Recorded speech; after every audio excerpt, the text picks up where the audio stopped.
Good evening, MinaTV family. I'm your host, Odera, live in Lagos, Nigeria. And this evening, I'm at the Lagos Oriental Hotel for the West African Leadership Summit. Now, you guys know that I can be fun, but I have to stay true to things I care about. And I want to share that with you, my MinaTV family, so we can move together on this mission. Now, you know that next year is an election year for us here in Nigeria. So it's very important for us to see what people are doing or thinking in terms of leadership. Are we thinking of a way forward? The panelists at this event have CVs that are more than impressive and definitely inspiring. We have West African leaders from across the region here, leaders in real estate, finance, and so much more. I think you're going to enjoy this one.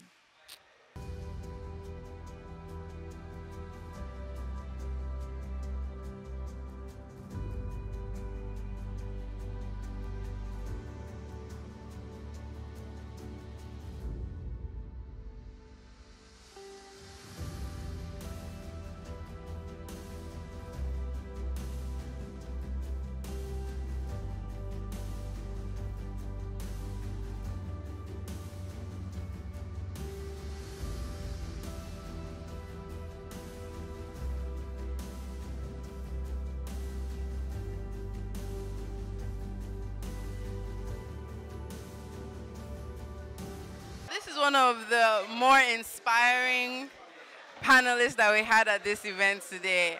and I want you to introduce yourself because I think young people need to hear what it is that you do. Yes, my name is Kemo Bojang, and I'm from the Gambia. I'm a local government councillor in the Kanife Municipal Council, and actually the youngest ever local government councillor in Gambia, and also a political, participatory, influencer. So I go into local, communities, inspiring young people to participate in politics more. Yeah, definitely. Wonderful. What got you started in politics? I think it has to do with my family line. My dad has been in opposition, and my uncles have been in the opposition for a very long time. If you follow Gambia's history, you know that we've had a 22-year reign of a dictator. So at some point around 2015, 2016, I saw to it that it was not just, something that people had to do, but it was mandated upon every Gambian to speak up against what was happening in our country. So we started as small clandestine groups in the country, and then we started having dialogues, secret dialogues with young people on political participation, political culture, and political socialization, and see how best we could be able to change the mentality of young people and make them more active in politics. So we succeeded, and then in 2016, December 1st, we had elections, and then the former President Yahya Jammeh, he lost the elections, and we had a new dispensation, a democratic dispensation. So since then, I realized that one can't continue as an activist. At some point, you have to move on. So I realized that with the problems that we've been talking of, I'm solving, I can't be able to be outside, or I can't be outside and solve these problems. I had to get involved, and I had to be part of the people that would correct these mistakes from the inside. So this was one of the things that inspired me to, take part in politics, and today here I am. Wonderful. That's amazing. So how old are you? I am 22. Yes, definitely. Yeah, I'm 22, and I became councillor when I was 21, 10 months. Wow, that's so cool.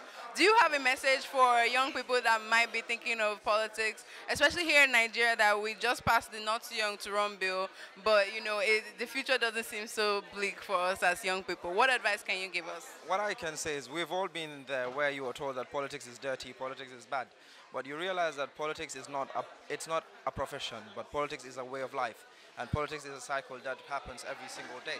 So as young people, we have to understand that we control the population. We are the majority, and we make the decisions happen. So if we are in the position of decision making, it makes it easier because we live our realities, and none of these other people live it. And I will, encourage them to take part in politics, take part in the process, belong to a group you think you share something with, because at some point you have to represent yourself. And leadership is never handed on. Leadership is taken. And young people should be ready to take leadership, but it has to be done in a way that we see the older generation as partners but not competitors, because we complement each other, and life has to go on like that because it's a continuous process. Without a leadership that is able to inspire and motivate people to perform great tasks, society will continue to languish in the quagmire of indecision, self-doubt, end incapacitation. Baba, please go and tend your cows in Daura. Nigerians want to move to the 21st century. We don't want analog people. I'm here with a very illustrious retired professor of law from the University of Lagos who gave a very warming speech about youth involvement in politics and leadership. Now, your profile is truly inspiring. I want to ask you, what's the difference you've seen in the youth you taught when you started teaching 40 years ago? 44 years ago, pardon me, and the youth you taught the year you were retiring? Well, I think there has been some difference in terms of their absorptive capacity. The earlier students were much older, okay, so they are more experienced in terms of in human life. The kids of now are younger, but they are no less smart because they are more exposed. Internet and all these things. So that's why I said it would be fallacious to say that standards have collapsed. Now, the standards keep improving, and the graduates that we turn out, they go abroad and they do well. So who says that the young people are not growing? So I'm proud of all my former students, and my children were my students. They read law in Lagos, and my wife also is a lawyer. She read law in Lagos. Yeah, so I think the young people of today, they have a lot of promise. Instead of, deriding them as lazy drones and all that, no. They are quite promising, and the future is bright for them. When these things start happening, you think it's a problem of northeastern Nigeria, or it's a Sierra Leone problem, or it's a Liberia problem. But it's our problem.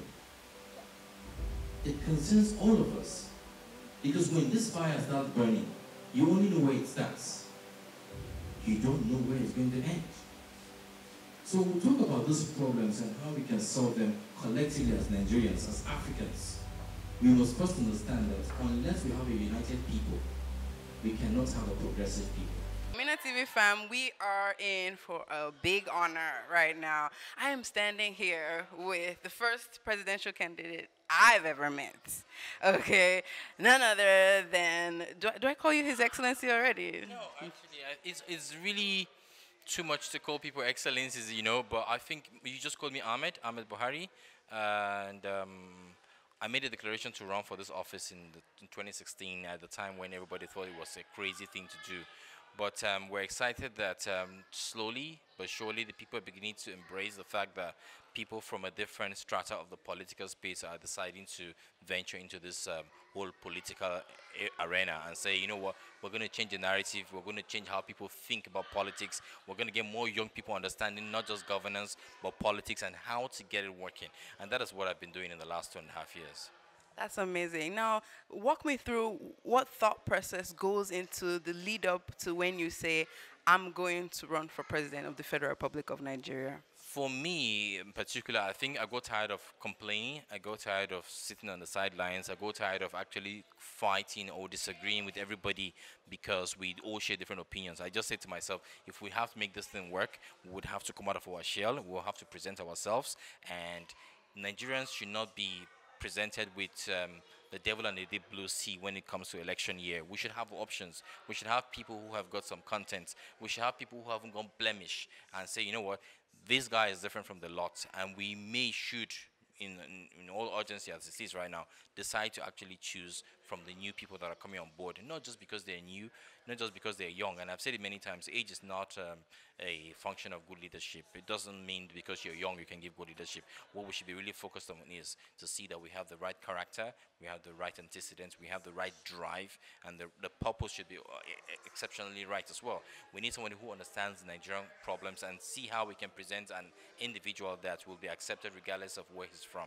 These are the things that we should be fighting for. So when we talk about how to get this Nigerian system working, we've mentioned very clearly that we want a united country. You know, we Nigerians don't have that thing that brings us together. There's nothing that wants to make me excited about being in Nigeria, and that's because the government has not been able to really reach out to the people. And reaching out to the people simply means that you have to know who you're dealing with, how many Nigerians exist. Apart from the figures, we have 180 million, 200 million.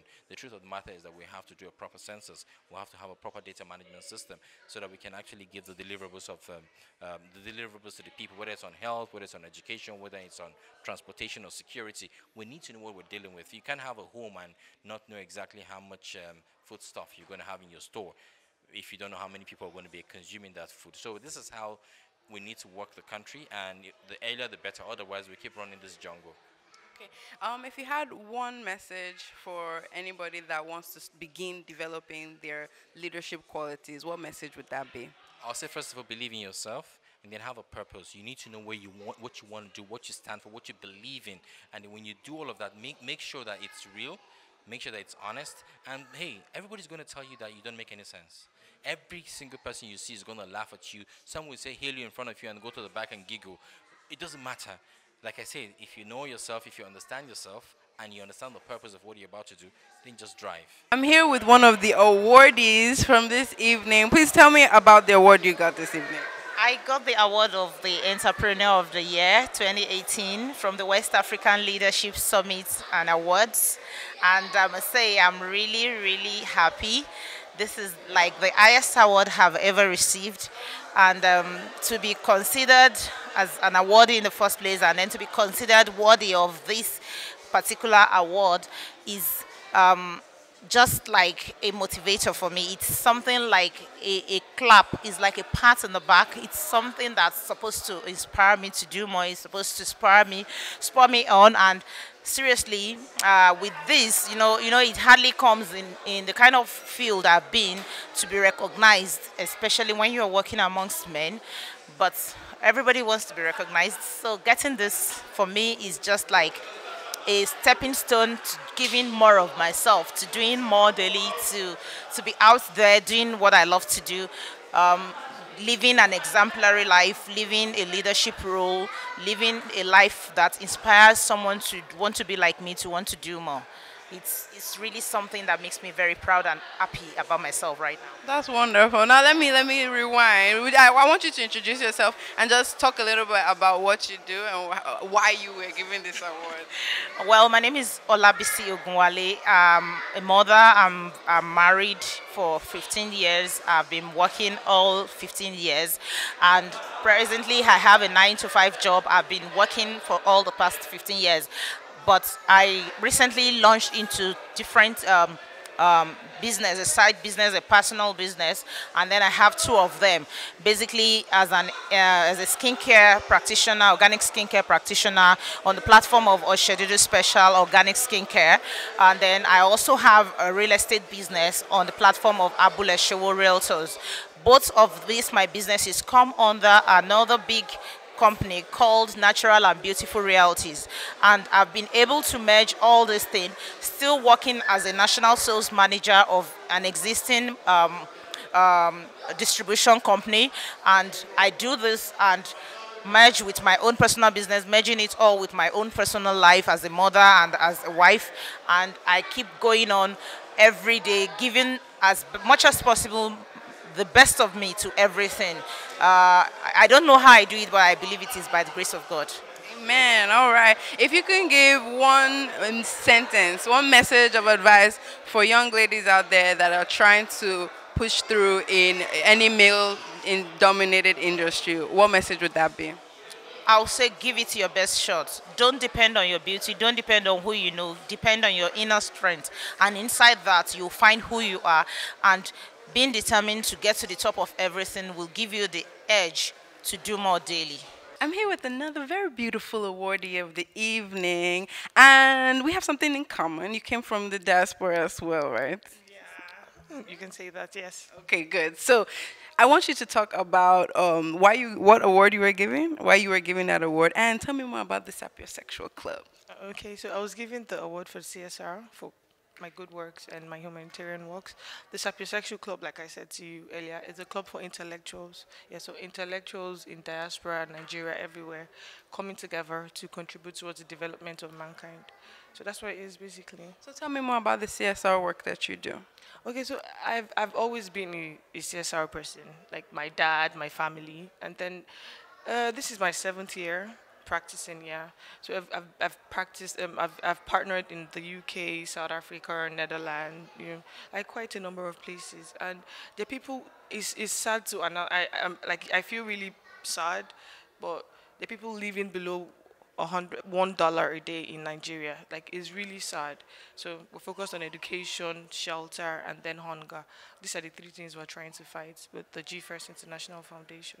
So now you're a leader in your own right, albeit in CSR activities. If you had a message for young people out there wondering that they're not into politics or they don't think that they have any leadership qualities, what advice would you give them? Okay, so I feel everybody should do CSR. Every single person. You don't have to be a politician. You don't have. That's why people in, and I'm not saying they're better than us, but people in Western culture or the way they practice it out there, is you must do CSR. So you sell anything, do CSR. And these are the kind of things I'm trying to teach. So it's like it's a mental shift basically. If you have 2 naira, give one. If you have 1 naira, give 50 kobo. You know, like as little as that. You don't have to be a politician or a governor or a president to do that. So start to give as little as you can. So I'm here with Leyland Sawyer, who is a corporate queen who flew in all the way from Los Angeles for this event. Now, tell me why this event was so important to you. Because I think it's very important that the people that are outside of the U.S., especially Africans, that we take our knowledge, our experience, and we come back and we share it and we actually go forward and make an impact and affect change. That's wonderful. Now, you're a native of Sierra Leone. Yes. Wonderful. So, did you make it to Sierra Leone on this trip? I did not, but I plan on going, and in the next few months, I really look forward to going home. So, if you had a message for young females working in corporate, African corporate world, what would you tell them? I would tell them that you can have anything that you want if you set the intention, if you work hard, if you use your brain, if you understand that your intelligence goes so much further, that you can accomplish and have anything that you want, and not to compromise, not to be motivated by outside forces, outside variables. Stick to the goal and make a difference, and then reach back and pull another woman up. I'm here with the man of the evening, the man behind this whole event. I want you to introduce yourself to our MinaTV family and tell me how you came up with this idea.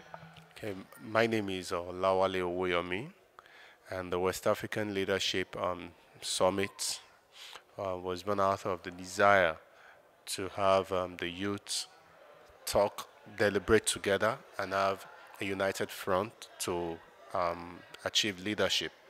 So it was born out of the desire to have us change our orientation and think right, act right, so that we can take the leadership position that rightly belongs to us. Because nobody is going to hand it over to us. We have to work towards it. So this summit was born out of that desire to have a united front of the youths in West Africa. So a lot of inspiring people passed through this panel today. There were a lot of inspiring speakers. What message do you hope that people that attended this event got out of it? The message I believe that they got out of this is that the time to complain is over. It is now the time to stand and act. It is the time to confront the fears and defeat the fears. It is the time for us to stand up as West African youths, as Africans, and take our right position. It's not the time for us to complain that these people, no.